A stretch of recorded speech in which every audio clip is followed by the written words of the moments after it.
আজকে আমি আপনাদেরকে একটা মজাদার রেসিপি দেখাবো, সেটা হলো ডিম পোলাও। আপনারা তো বিফ তেহারি খেয়েছেন, মাংস বিরিয়ানি খেয়েছেন, আপনারা কি কখনো ডিম পোলাও খেয়েছেন? সেই রেসিপিটা কিন্তু আমি আজকে আপনাদেরকে দেখাবো। আপনারা আমার ভিডিওর সঙ্গে থাকুন। আমি এখন মূল রান্নায় যাই।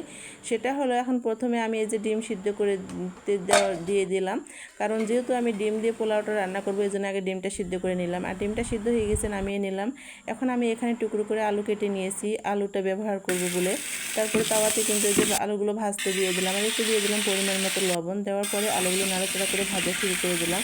আর একদম আলুগুলো কিন্তু এই যে আমার ভাজা রেডি হয়ে গেছে। এখন আমি আলুগুলো কিন্তু বাটিতে ঢেলে নিচ্ছি, আর একই তাওয়াতে কিন্তু আমি এখন ডিমগুলো কষানোর জন্য দিয়ে দিলাম। আর পরিমাণ মতো একটু ডিমের লবণ দিয়ে দিলাম। দেওয়ার পরে এই যে নাড়াচাড়া করে ডিমগুলো কিন্তু কষানো শুরু করে দিলাম। আর একদম ডিমগুলো লাল করে কষানো আমার হয়ে গিয়েছে। এখন ডিমগুলো কিন্তু আমি চুলা থেকে নামিয়ে নিচ্ছি, আর আলুর মধ্যে ঢেলে নিলাম। এদিকে এখন আমি এই যে মশলা কষানোর জন্য এখন পেঁয়াজ থাতা দিয়ে দিলাম তেলানি। তারপরে আমি এখন দিয়ে দিচ্ছি একটু গোটা জিরা দিয়ে দিলাম। তো গোটা জিরা দেওয়ার পরে একটু দিয়ে দিচ্ছি লাল মরিচের গুঁড়া। তারপরে নাড়াচাড়া শুরু করে দিলাম। এই পর্যায়ে দিয়ে দিচ্ছি একটু পানি দিয়ে দিলাম।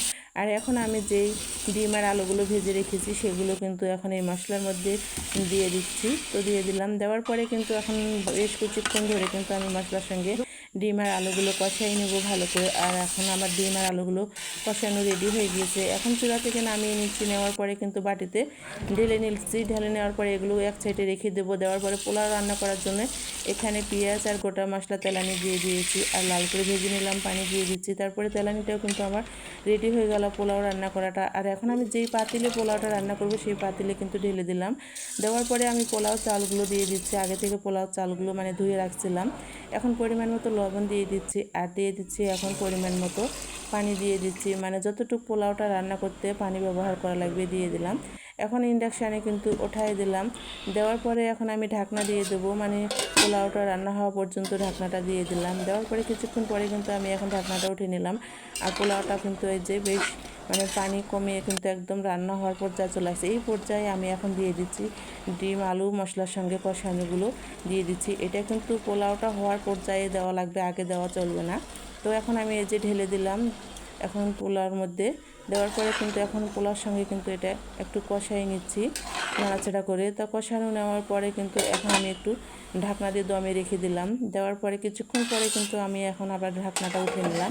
একদম পারফেক্টলিভাবে আমার ডিম পোলাওটা একদম ঝরঝরে রান্নাটা কমপ্লিট হয়ে গিয়েছে। এখন আমি বাটিতে উঠে সলভ করে নেব, আর আপনাদেরকে দেখাই দেবো। উঠাই নিচ্ছি। তারপরে বাটিতে কিন্তু এই যে উঠাই নেওয়ার পরে কিন্তু এখন আমি পরিবেশন করে সলভ করে নেব।